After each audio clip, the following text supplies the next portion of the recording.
Qu'est-ce qu'un marqueur d'ultra transformation? Je répondrai précisément à cette question dans un instant. Le voilà, enfin. Il a donc traversé tout l'univers aussi vite que la lumière. Que vient-il faire sur Terre? Ce super-héros des temps nouveaux nous dira pourquoi il est ici parmi nous. Ce que je peux vous dire en attendant, c'est que Super Zest, qui représente de manière humoristique l'alimentation préventive, durable et holistique, a besoin de toi pour réussir sa mission. Petit aliment ultra transformé, tu n'iras pas dans mon panier. Bonjour, c'est Patrice de Kaizest, j'espère que vous êtes en pleine forme. Je le disais en introduction, Super Zest va venir se présenter dans quelques instants.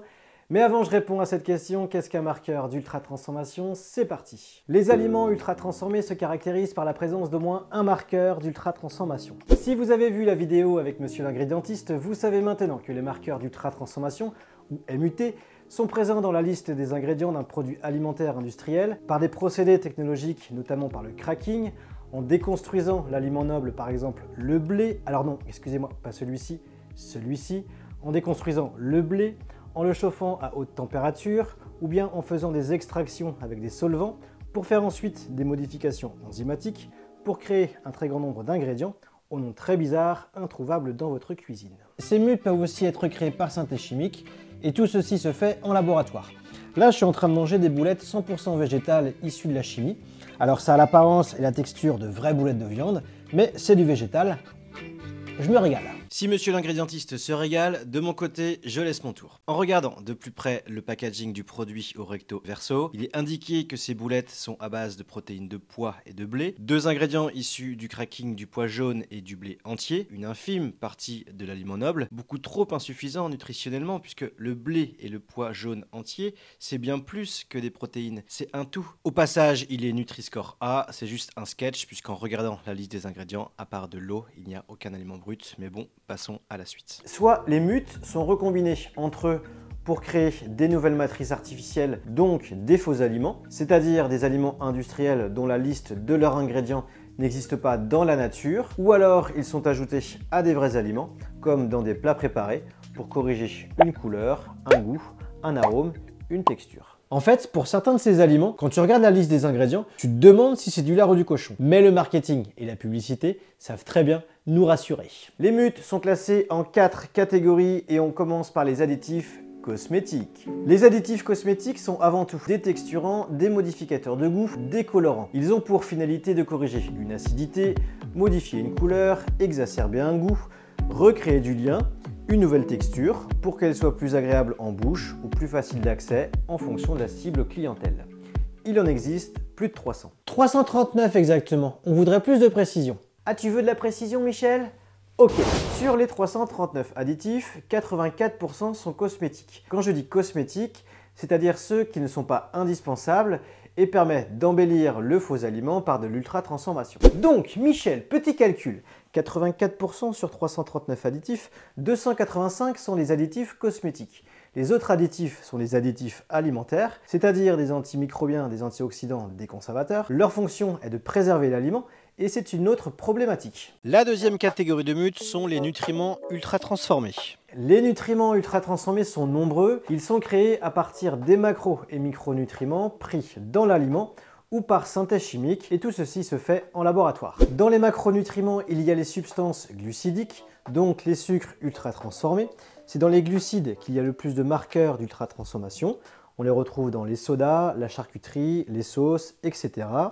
Il y a ensuite les substances lipidiques, donc le gras ultra transformé, avec par exemple les huiles raffinées, les graisses hydrogénées.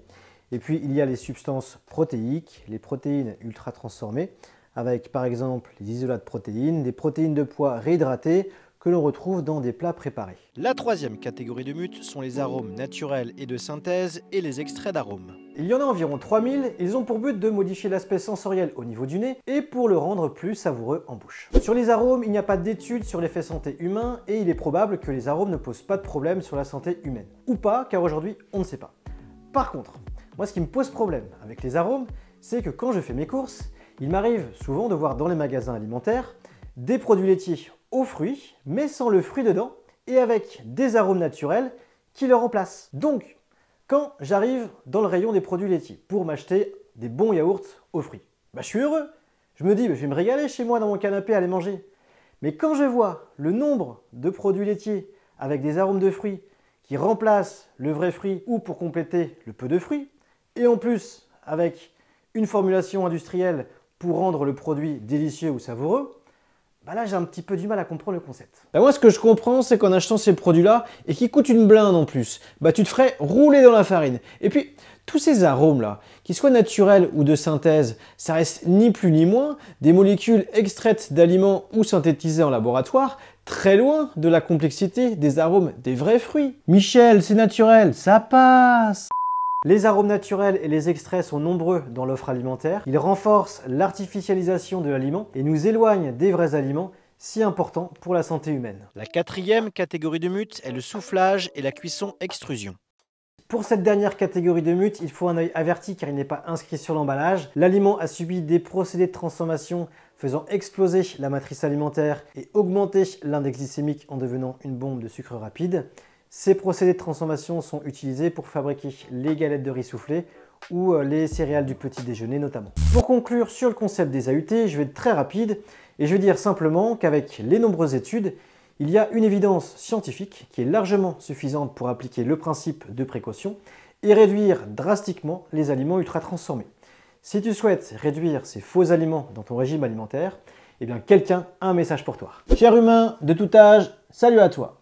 Je me présente. Mon nom est Superzest et j'ai décidé de venir sur Terre pour te sauver, mais aussi les animaux et la planète d'une certaine catégorie d'aliments. Alors inutile de me remercier, ces cadeaux, c'est pour moi. En arrivant sur Terre, figure-toi que j'ai découvert la lecture et notamment des informations sur cette catégorie d'aliments qui est clairement de la malbouffe de bonne qualité marketing et qui a un nom scientifique depuis 2009, les aliments ultra transformés. Et à partir de toutes ces lectures, j'ai envie de te dire que le constat est un petit peu sans appel. Et ce constat, il indique que la société ne peut pas compter sur une très grande majorité de fabricants de produits alimentaires industriels pour fabriquer des vrais aliments, et ne peut pas compter sur les lois pour réglementer la publicité digitale de ces aliments.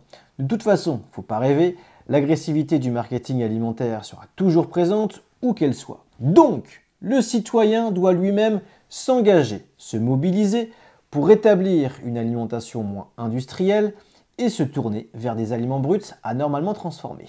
Pour réussir ma mission, j'aurai besoin de toi, j'aurai besoin de ton aide, mais avant, j'aimerais que tu saches que toi aussi, tu es un ou une super-héros avec des super-pouvoirs et notamment deux qui ont un lien avec l'alimentation. Le premier super-pouvoir, il est dans la capacité de maîtriser ses choix alimentaires et diriger ses achats vers des aliments bruts anormalement transformés. Ce super pouvoir de décision permet de faire évoluer l'offre alimentaire qui t'est proposée et sans que ça te coûte trop cher. Le second super pouvoir, et je sais que de nombreuses personnes l'ont déjà, et notamment les enfants, il est dans la capacité de chacun à cuisiner pour manger au quotidien des aliments faits maison.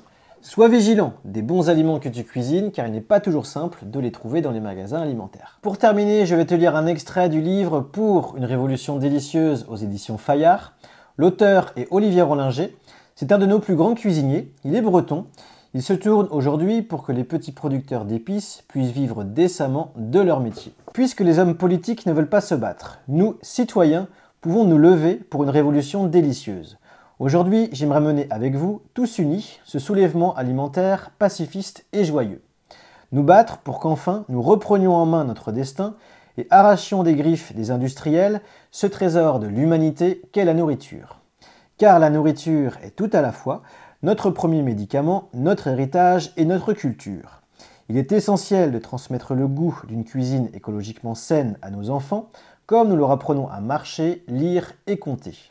Face à l'état de la planète, la cuisine est une des clés de la transition écologique qui s'impose à notre société.